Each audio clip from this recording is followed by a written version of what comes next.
just a few seconds to talk about underfloor heating and whether it's actually viable for you. It's often one of the very early things that we talk about on a renovation project. Obviously, the thought of underfloor heating is fantastic, and it's often, yes, we must have it, clients may say.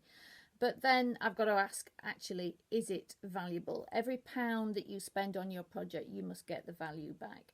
And it may be too costly an exercise to actually do underfloor heating. So it's about the substrate under your floor. Have you got wooden joists or have you got concrete?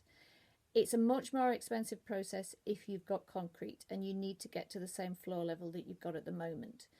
A water-fed underfloor heating system tends to need about 150 mil, and usually then plus the finished floor on top of that. So just think, you've got to dig down nearly, well, between 150 and 200 mil. You've got to dig all that concrete out, get rid of it, then get the base ready for putting a underfloor heating system down, and then your finished flooring level on top of that. That is a lot of labour cost to get to a finished floor again.